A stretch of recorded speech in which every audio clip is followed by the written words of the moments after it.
semua, jumpa lagi bersama saya Tirza Bunyadone dalam podcast Kosa Kata, Kosa dan Kata-Kata. Kali ini Tirza ada narasumber yang luar biasa sampai ini musisi muda, anak muda Papua yang kalau mungkin teman-teman sering jumpa di jalan dan mungkin juga sering berjumpa beliau kalau lagi main biola. Nah, kalau berbicara seputar biola, Tirza akan mengajak teman-teman Kosa Kata hari ini membahas seputar Street Musician Jayapura bersama Kakak Billy Nebore. Halo Kakak. Halo Tirza dan Luar teman-teman. biasa. Ini gimana kabarnya Kak? Baik. Baik, ini Kakak loyo sekali. Lagi sakit atau gimana nih? Oke Kakak, kira-kira mungkin buat teman-teman podcast ya, hari ini senang juga Tirza boleh berkenalan dengan Kakak secara langsung dan pastinya juga ini merupakan episode yang berbeda. Kalau biasanya kan kami lebih mengangkat UMKM, bahkan mungkin anak-anak muda Papua yang berkreasi dengan bidang musik lainnya. Tapi kali ini berbicara soal biola dan Kakak Billy salah satu mungkin panutan anak-anak muda Papua yang terus berkreasi di dunia musik. Kakak mungkin bisa jelaskan sedikit atau memberikan informasi kepada teman-teman Kosakata, backgroundnya kakak seperti apa? Silakan. Ya, background saya memang biasa melayani di gereja, di Pokem di Sentani, di Hawaii, dan biasa terlibat sama paduan suara. Sekarang sudah aktif ke musik biola sebagai mata pencarian. Oke, berarti itu main solo sendiri Kak? Iya, solo. Wih, keren sekali. Dan itu juga menjadi mata pencarian kakak setiap hari? Iya. Dan setiap harinya juga istilah kayak mungkin turun ke lapangan untuk main biola, mungkin sembari menghibur masyarakat juga ya kakak ya. Dan ini juga menjadi salah satu jadi berkat lah ya. Jadi di kakak gereja sendiri, terus turun ke lapangan, ketemu dengan masyarakat lokal juga. Dan kira-kira kakak Billy, kalau boleh tahu kakak asal mana? Saya Inanwatan. Itu di mana itu? Oh, Sorong. Berarti kakak lahir besar sana kah atau di Jayapura kah atau seperti apa nih historinya? Iya, lahir di Sorong. Tapi besar di Waena, di Buper. Ya, Expo Buper. Oke, kakak berapa bersaudara ini? Saya 3 bersaudara, saya yang tua. Kakak yang paling tua ya, terus ada adik-adik lagi ya? Iya. Oke, kira-kira kakak sepanjang meniti karir ya untuk mungkin bermain biola, musik lainnya, mungkin kakak ada suka permainan musik lainnya? Saya suka cello, ini kayak biola tapi lebih besar ya? Lebih besar dan cara mainnya tuh dipeluk gitu. Aduh, ini pemain musik nih mahal semua nih. Aduh, oke. Terus kakak selain itu ada lagi? Trompet, saksofon. Bisa juga itu? Saksofon diajar sama kakak beliau lagi sakit, kakak Frans Manungga. Tapi keren sekali, maksudnya ada tahapan-tahapan yang kakak memang mau belajar sesuatu yang berbeda begitu. Kalau boleh tahu juga nih kakak, ada lagi alat musik lainnya? Atau mungkin 3 alat musik itu saja? Kayak gitar, piano bisa. Bisa, iya. Aduh, mohon maaf nih, jadi minder juga nih sobat podcast ya. Ini keren sekali musisi muda Papua dan menurut saya ini punya karakter sendiri yang berbeda. Dan dimana kakak sendiri berani tampil beda, memainkan alat musik dan tidak semua anak muda Papua mau seperti itu kakak. Dan hari ini juga kita akan belajar banyak bahkan mengetahui sebenarnya apa yang menjadi inspirasi kakak bermain biola mungkin dari tahun berapa? Saya mulai dari 2020. 2020 yes. Iya, 2020. Itu aktif di situ. Ya, selesai PON tuh mulai terjun ke lapangan. Mulai main biola. Main biola ya. Nah, kira-kira kakak sebelum tahun 2020 ini sendiri kakak sempat mungkin tidak kenal alat biola ini atau seperti apa? Awal tuh mulai tahu kan kalau lihat buku atau apa tuh lihat tertarik, terus mulai suka biola lihat secara langsung itu di Jakarta, di gereja. Oke. Nah, kira-kira kakak ada pernah berpikir bahwasannya saya akan mahir dalam bermain biola atau seperti apa? Saya suka saja awal. Suka saja, tapi tidak pernah pikir bahwasannya ini akan menjadi mata pencarian saya. Iya. Tidak pernah sampai ke situ ya. Hanya dulu mungkin pikir lihat-lihat saja terus tiba-tiba jadi begitu. Dan kira-kira kakak waktu pertama kali kakak melihat mungkin ya waktu di gereja di Jakarta itu melihat pemain mungkin ada biola yang dimainkan, kakak punya perasaan seperti apa? Saya sangat diberkati sekali sama suara-suara biola gitu. Karena saya waktu itu lihat cuma nonton saya di internet gitu, dan di Jakarta saya lihat secara langsung gitu, dan itu menawan sekali tuh, membuat saya tertarik sekali untuk ini belajar biola. Baik, mungkin kalau untuk kakak sendiri nih, kan kakak bilang bahwasannya kakak tertarik itu saat mendengarkan lantunan dari biola ini sendiri, tersentuh, dan mungkin kakak tidak pernah berekspektasi bahwasannya saya juga akan bisa bermain biola. Dan kalau yang kakak pikir sendiri, kira-kira dari tahun 2020 pasca PON itu sampai dengan sekarang, apa yang kakak lihat dari biola ini? Biola untuk di Papua itu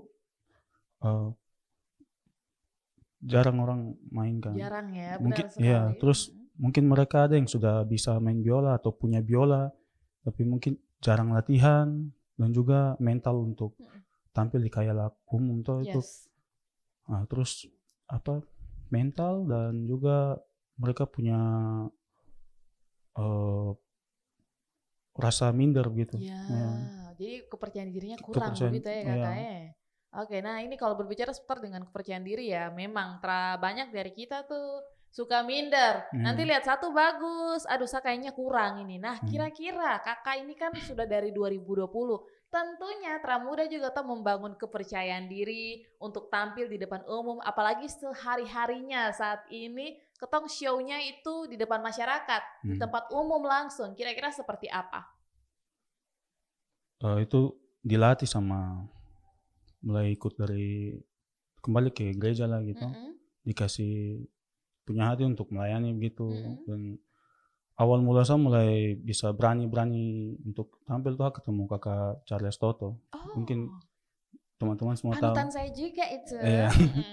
Kakak Charles Toto. Jadi ketemu kakak dia bilang, saya cerita sama kakak tuh sampai di hal yang paling buat saya terberkati sekali sama kakak dia. Kata-kata dia bilang, Billy kok mau jadi orang biasa-biasa saja nonton orang, atau mau jadi anak muda Papua yang cetak prestasi, bikin sejarah gitu.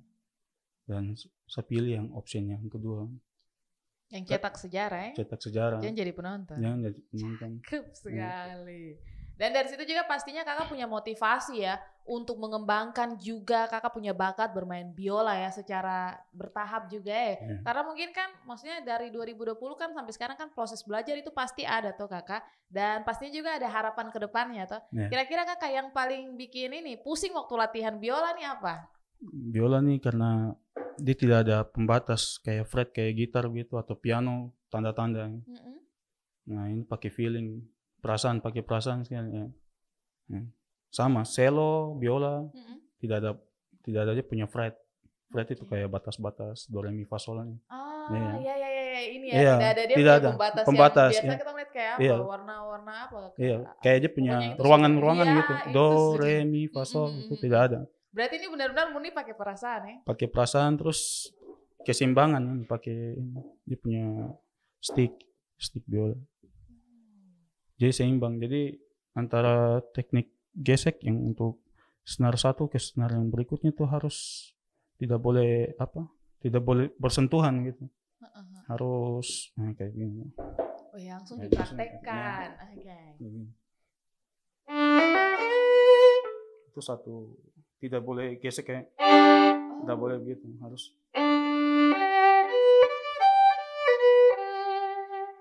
satu senar. Satu senar ya. Kalau gesek dua itu teknik ada.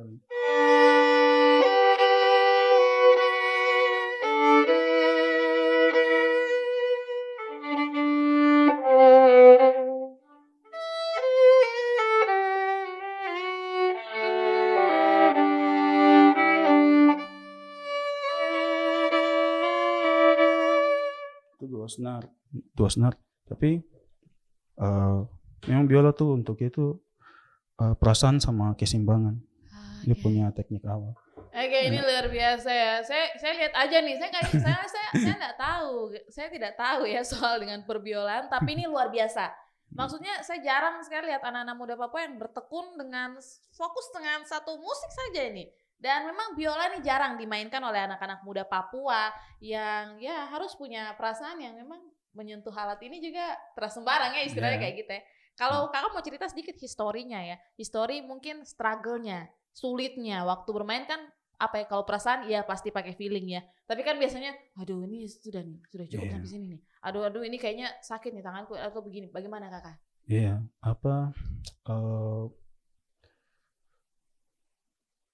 kalau sudah bisa tuh kayak langsung kayak bosan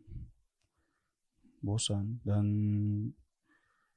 kalau sudah ketemu dia punya solmisasi tuh kayak menyerah gitu, cepat menyerah dan tidak sabar.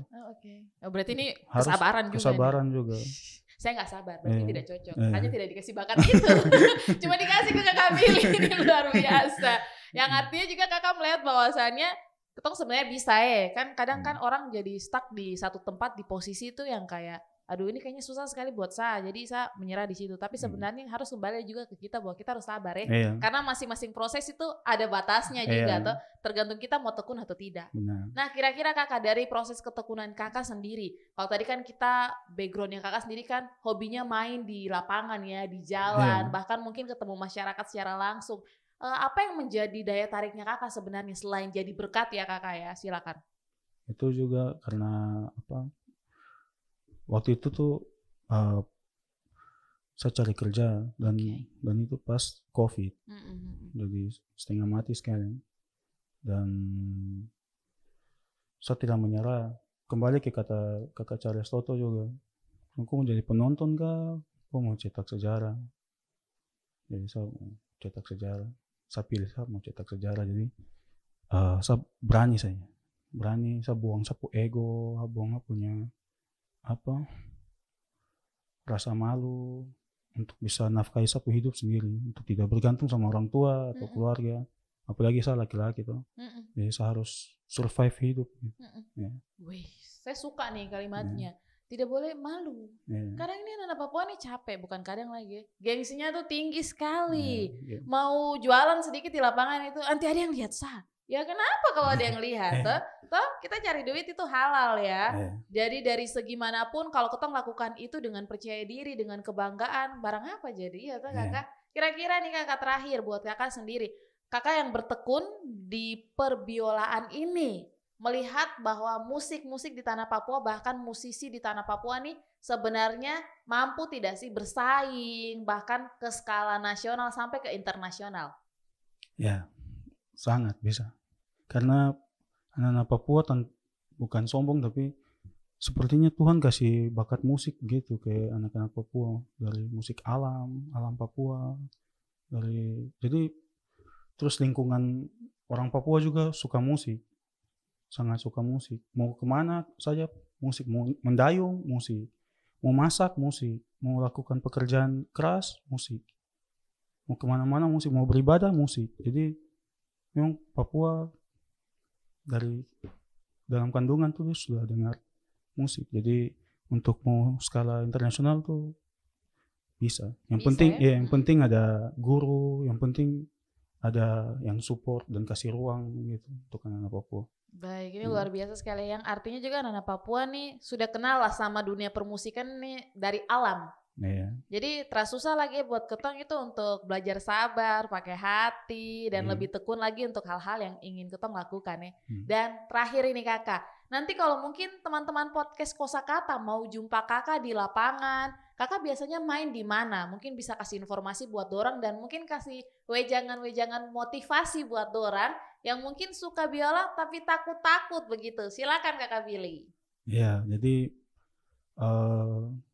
saya biasa perform di salah satu supermarket di Sentani, di Kemiri. Dan saya juga ada buka les privat. Terus saya buka jasa untuk wedding juga. Ada yang kalau mau nikah bisa hubungi saya. Terus itu saja. Oke, nanti kalau mau hubungi mungkin kontaknya di bawah sini ya. Di bawah sini saja, nanti Bapak punya editor langsung tulis nomor kontak di sini, jadi bisa langsung menghubungi kakak Billy secara langsung. Dan Untuk itu sudah kami dari podcast Kosakata mengucapkan banyak terima kasih buat Kakak Billy yang sudah menginspirasi bahkan membagikan hal-hal positif buat kita semua. Kiranya anak-anak muda Papua juga bisa berkembang sama seperti Kakak Billy. Dan untuk itu saya Tirza Bonyadone dan sampai jumpa.